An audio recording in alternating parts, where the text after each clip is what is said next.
Hello and welcome. My name is Marc Blatstein, the physician founder of Physician Pre-Sentence Report Service.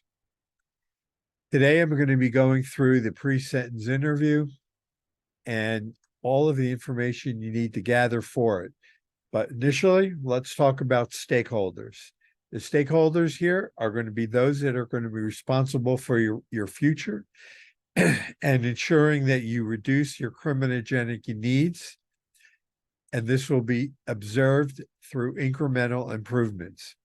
This includes your judge, the probation officer who will be interviewing you, and then all the members of the BOP staff, Bureau of Prisons. Specifically, it'll be people that you do not meet, that will be those in Grand Prairie, Texas, and they will assign you to a location, to a BOP facility.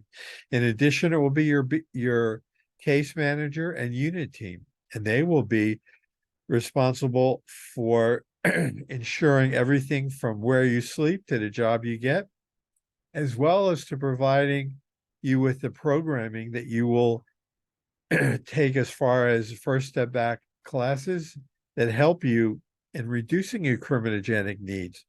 But in order to get earned time credits, you will have to take your assessments.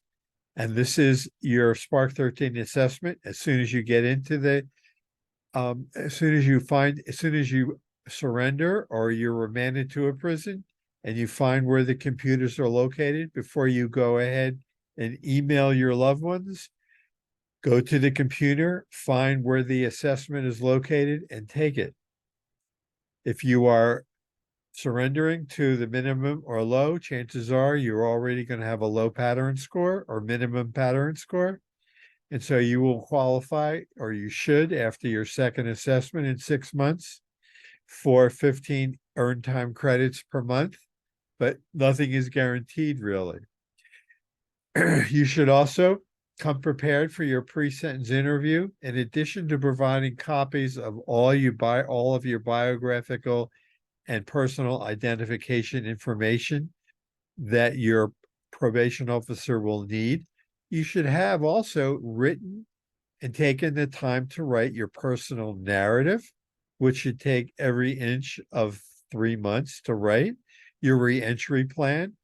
In addition, the reentry plan is going to be first looked at by your judge, because during your sentencing hearing, your judge is going to ask you, what's your plan not to come back to the courtroom? So that's the first part of the reentry plan that your judge is going to want to know.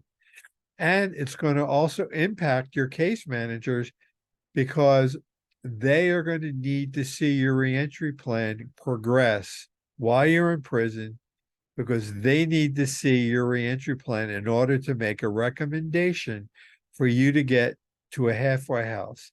Because the residential reentry managers who run halfway houses need to see that they're taking in qualified individuals, because they don't have enough bed space for everyone who is interested in going into a halfway house.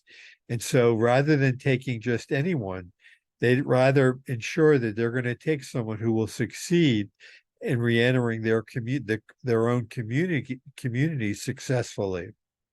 And they do not want to just take anyone, because someone who comes into the halfway house only to turn around, get in trouble, and goes back to prison doesn't look good on their record. And so you need to come in prepared to the pre-sentence interview with the narrative well written, the reentry plan well written, prepared for your allocution, as well as, you've looked at the that Spark 13 assessment question, so you're prepared to take the assessment survey.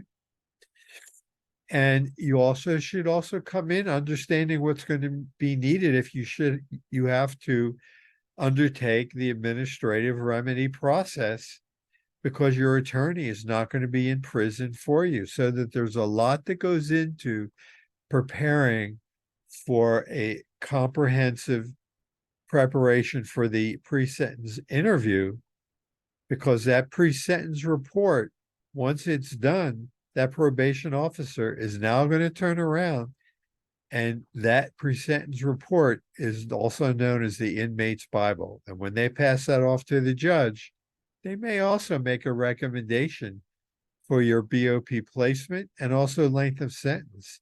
And so you want to have made a good first impression to that probation officer.